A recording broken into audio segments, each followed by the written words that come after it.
But if I can give you one advice to get started, it's really to cut all the processed food you're eating, drink a lot of water, and try to be in a calorie deficit. But this can be a little bit hard to know if you don't have someone to help you. Hi guys, welcome in episode 5 of the Fit Lady podcast. So today I'm here to talk about healthy eating and mostly meal planning. This is a super interesting topic for me, so stay here if you want some interesting information.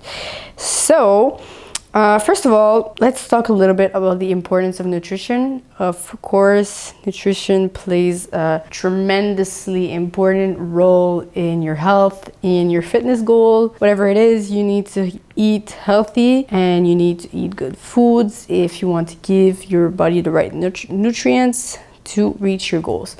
So first, a good analogy I like to use is just see your body as a car. I'm a car girl. If you cannot tell, I love cars.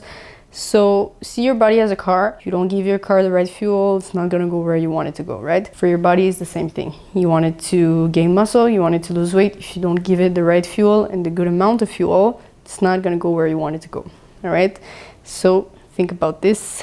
Always have this in the back of your mind. I have my coffee with me, so you might hear me take a few sips if you're only listening to the audio version, because I'm also going to post the episodes on YouTube. I'm going to give you some basic nutrition tips before we get started into the meal planning subject.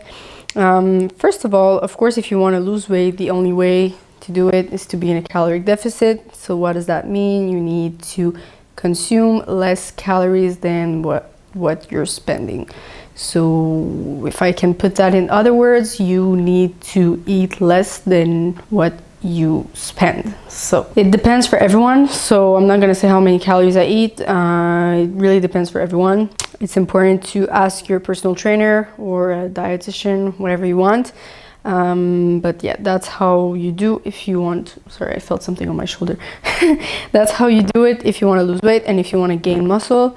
You need to eat more calories than what you spend. But the important thing here is not about eating whatever you want, all right? You need to eat good foods, even if you need to eat more.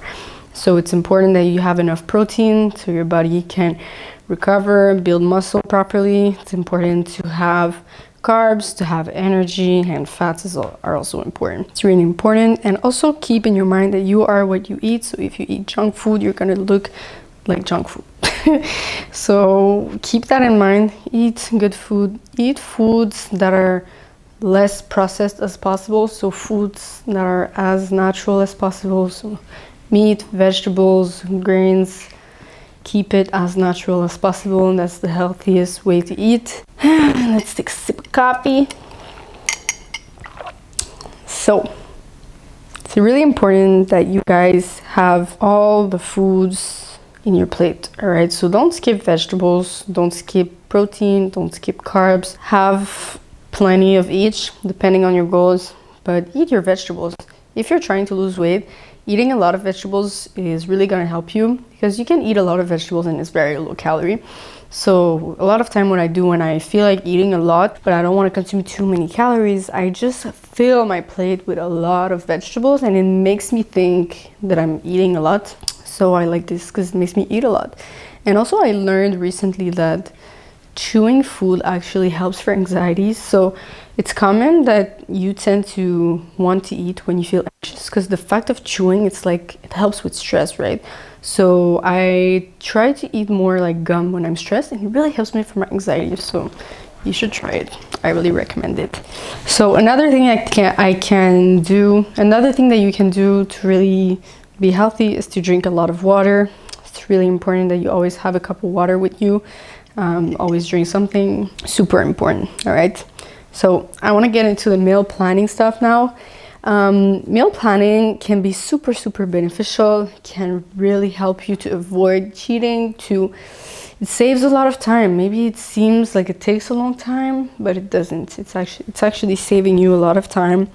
What I like to do to do my meal planning actually is that each Sunday I will just cook all my carbs, all my protein, and all my vegetables for a week.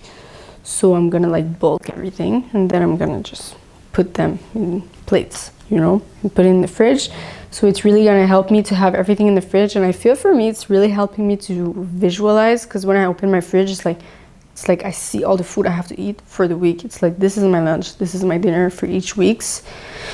So it's gonna prevent from wanting to eat something else, because your food is already there, you already prepared it, you already cooked it. So the chances of you eating something else that you're supposed to eat are very low. You shouldn't. You should eat what you prepared in advance. So especially if you're trying to lose weight, this is really going to help you to stick to your plan, because you already put it in advance. You're not going to waste it, right? So that really helps me personally. Another tip I can give you to make your food less boring is, don't be afraid to add flavors to your things. It's not gonna add a lot of calories. If your food is boring, it's because you make it boring. Like, I make it boring because I don't mind always eating the same thing. But if you're the type of person that you're gonna get bored of always eating the same stuff, just try to find ways to be original and to make up other sorts of flavors or whatever. You can buy low-calorie sauces. I really like the Fit sauces. I use them. You can see it on my Instagram somewhere.